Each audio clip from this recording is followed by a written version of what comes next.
बिस्मिल्लाहिर्रहमानिर्रहीम। इस दुनिया में अगर किसी मुल्क ने, कौम ने बाकी रहना है तो वो रह सकती है जिसका दिफा मजबूत है।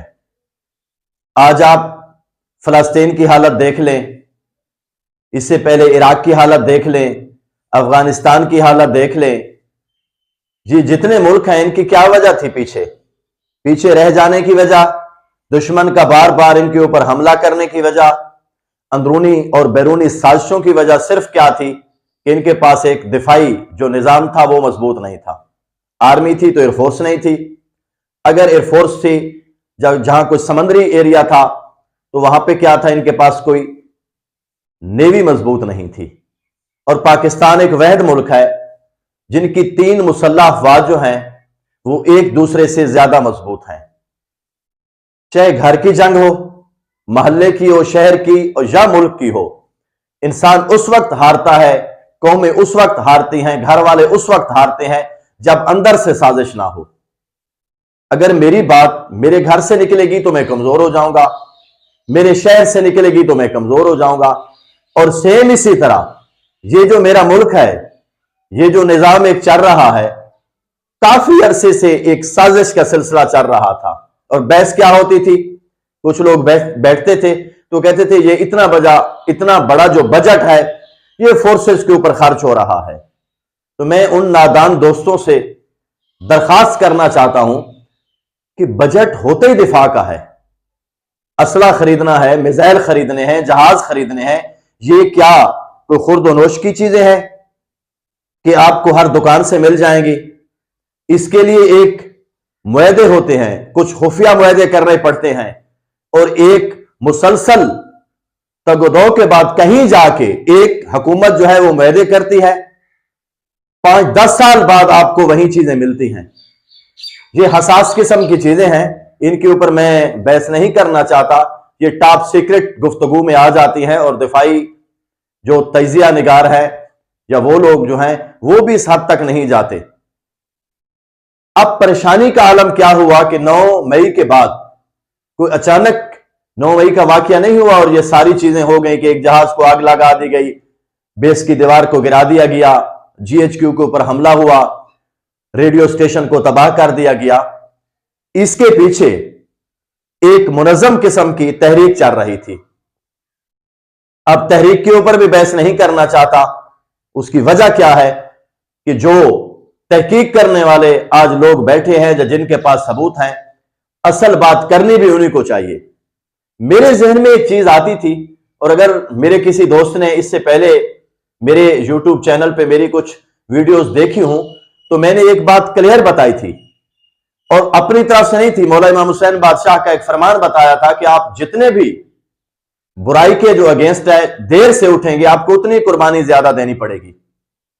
अब उनको जो उकसाने वाले लोग हैं, उनके जो सहूलतकार लोग हैं और बातों को आगे फैलाने वाले जो लोग हैं, अगर मेरी फोर्सेस के लोग उनको वहां पे भी कंट्रोल कर लेते तो शायद ये नौबत भी ना आती। अब उनकी क्या मजबूरी है कि अपने लोग हैं, वो एक हद तक जाते हैं कि ये नादान लोग हैं, किसी ना किसी सिमत में ये वापस आ जाएं। सुबह का भूला शाम को वापस आ जाने वाली जो कहावत है यही है कि ये अपने लोग हैं। अपने घर के जो होते हैं बच्चे, वालिदैन एक हद क्रॉस करने के बाद उनको आग करता है, हत्ता कि पूरा नुकसान वो बर्दाश्त करता रहता है। घर का निजाम, अखलाकियात, मुआशी, सारी चीजें बर्दाश्त करता है। जब एंड हो जाता है तो अखबार में दे देता है कि मैं इसको आग कर रहा हूं। अब सेम हालत इनको आग करने वाली आ पहुंची है। मैं अक्सर दोस्तों में बैठता था, कुछ तो ऐसे लोग हैं कि जिनके साथ बहस करो, चाहे जो भी बहस हो, मजबूरी ये है तो मैं भी इतना इल्म नहीं रखता, हम कम इल्म लोग हैं। कोशिश मेरी ये होती है कि कम से कम मैं अपने सब्जेक्ट के रिलेटेड गुफ्तगू करूं या जिन लोगों को मैं मोटिवेट कर सकूं। अदरवाइज क्या है कि मैं सवालात के जवाब भी नहीं देता, क्योंकि सियाको सबाक में लोग मैंने भी तब्दील कर लेते हैं। और आजकल तो हर गुफ्तगू को शराना गुफ्तगू समझा हुआ है, जिसकी जो दिल करता है उसकी तशरीह कर लेता है।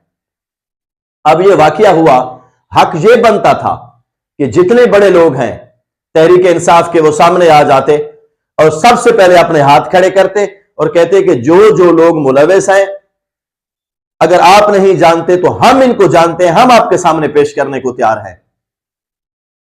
अगर आप लोग इतनी अखलाकी जुर्रत भी नहीं कर सकते, अपने पार्टी के लोगों का जो दिफा है एक हद से भी क्रॉस करके कर रहे हैं, तो फिर क्या है? ये जो मुल्क है, ये फोर्स है, इनको आगे पीछे करके आप लोगों को सरबराह बना दिया जाए। अब आर्मी चीफ जो है या कोई जर्नल है या एक ऑफिसर जो एक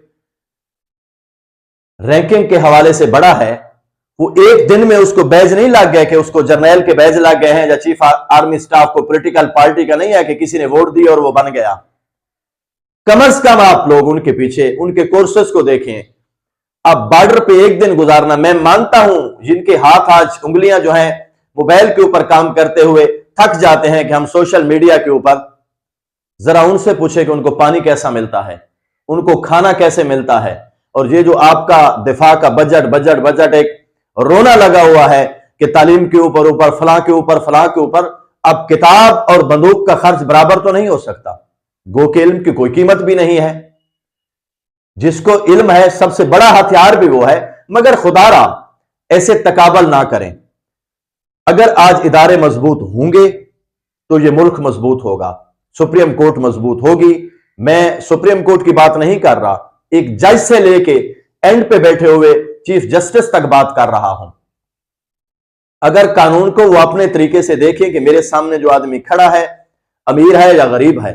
मैं एक वीडियो सुप्रीम कोर्ट के ऊपर भी दे चुका हूं, इन जजेस साहबान के ऊपर। मोहतरम है हमारे लिए सारे।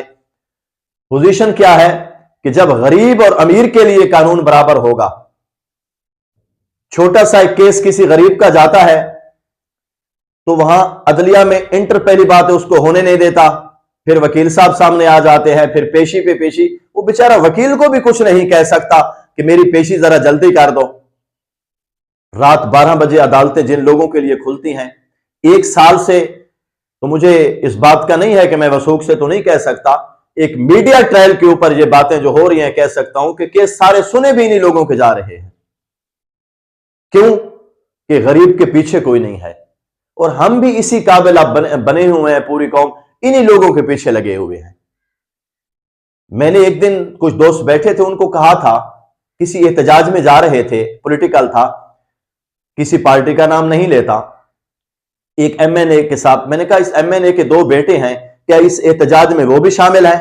कहते नहीं, वो तो फॉरेन में पढ़ रहे हैं। मैंने कहा उसके बेटे फॉरेन में पढ़ रहे हैं और आप अपने 3 बेटों को लेके जा रहे हैं। यानी अल्लाह ना करे वहां गोली चल जाती, कुछ और मसला बन जाता, तो आप अपने पूरे घर के सरमाए को तबाह एक झूठे इंसान के लिए कर रहे हैं। अब क्या है इन पार्टियों का मंशूर, क्या है वो चीजें? अगर कोई इनसे मंशूर पूछने वाला हो कि आपने तो रोटी का वादा किया था, आपने मकान का, आपने क्या क्या क्या। एजुकेशन में, मैं सिर्फ एजुकेशन की बात करता हूं, मैं एजुकेशन में हूं।